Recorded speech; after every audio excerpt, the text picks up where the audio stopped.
तुषा की फैमिली अब greater Noida waste में अपने आवास पर पहुंच चुकी है। तुषा के फादर नवनीत शर्मा हमारे साथ बातचीत के लिए है। सर, एक लंबी लड़ाई लड़ी आप लोगों ने और सीएम ऑफिस से, और अब जहां पर एंटीसिपेटरी बेल ग्रिवाला सिंह की रिजेक्ट हो गई, आप अब तक की जो कार्रवाई और सुप्रीम कोर्ट ने सो मोटो भी लिया, आप इसको कैसे देखते हैं? सर्वप्रथम मैं धन्यवाद देना चाहूँगा सभी माननीय सर्वोच्च न्यायालय का, चीफ जस्टिस जी का और उच्च न्यायालय का, जिन्होंने इसको सुओ मोटो लिया और संज्ञान में लिया और सीबीआई कार्रवाई के लिए प्रेषित किया।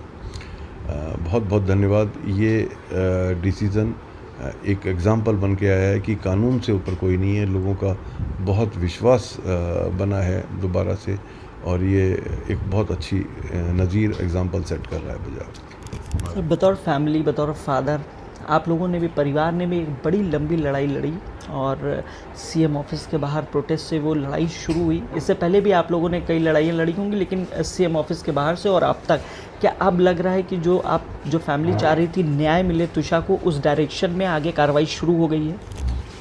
पहले तो मैं ये कहना चाहूँगा, मैं अकेला कुछ नहीं कर सकता था। ये लड़ाई मैंने नहीं, आप सभी लोगों ने लड़ी है। आपका न्यूज़ 18 का बहुत बहुत धन्यवाद, और आप लोग भी हमारे साथ कंधे से कंधा मिला के धूप में खड़े रहे और हमको जो है हिम्मत देते रहे, और सभी उन भारतवासियों का जिन्होंने इस न्याय की लड़ाई में हमारा साथ दिया है। अभी एक शुरुआत है, आगे बहुत लंबी लड़ाई है, और मुझे उम्मीद है हम सब एक साथ खड़े होकर के इस लड़ाई को जीतेंगे। न केवल जीतेंगे, बल्कि उनके लिए भी उम्मीद बनेंगे जो नाउम्मीद हो चुके हैं। आज हमारे समाज में इसको जो है इस कुरूपता को बाहर करना है समाज से, और बेटियों को, स्त्री को जो सम्मान मिलना चाहिए, आदर मिलना चाहिए, जो रेस्पेक्ट मिलना चाहिए, उसके लिए हम संघर्ष करते रहेंगे। सर, पिता का संघर्ष तो जारी रहेगा, लेकिन पिता, जब बेटी बड़ी होती है, सबसे दुलारी होती है, और आपने कई सपने बेटी ने देखे होंगे, चाहे फिर वो खिलौने से लेकर और अब तक का जो सफ़र रहा है, आप कैसे देखते हैं? और आप चूँकि तुषा हमारे बीच नहीं रही, और अब बतौर फादर आप जो है लड़ाई भी लड़ रहे हैं ताकि बेटी को न्याय मिल सके, क्या कुछ रहा है इस जर्नी में?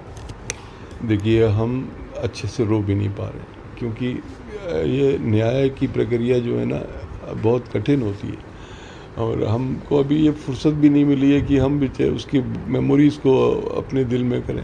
एक टाइम आएगा जब हम सारी चीज़, क्योंकि वो तो हमारे जीवन का अभिन्न अंग है।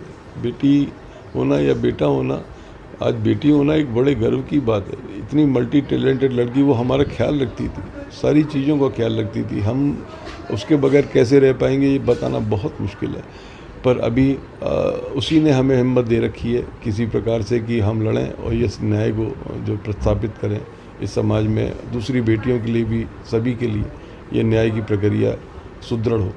ये लड़ाई सिर्फ तुषा की नहीं, बल्कि उन सभी लड़कियों की है जिनकी शादी होती है, जिनके परिवार वालों का बिहेवियर ससुराल वालों का अच्छा नहीं रहता है। जी जी, बहुत सभी के लिए लड़ाई है, एक नज़ीर बन के, क्योंकि तुषा का नाम ही है कि फर्स्ट रे ऑफ सन, भोर की पहली किरण, और ये उस सब अंधकार को, इंस्टीट्यूशंस में जो अंधकार है, जो तमाम सिस्टम्स में अंधकार है, उसको ये प्रकाशमान करेगी और गंदगी को बाहर करेगी, और इस नए प्रक्रिया में एक बहुत बड़े जो है बदलाव लाएगी।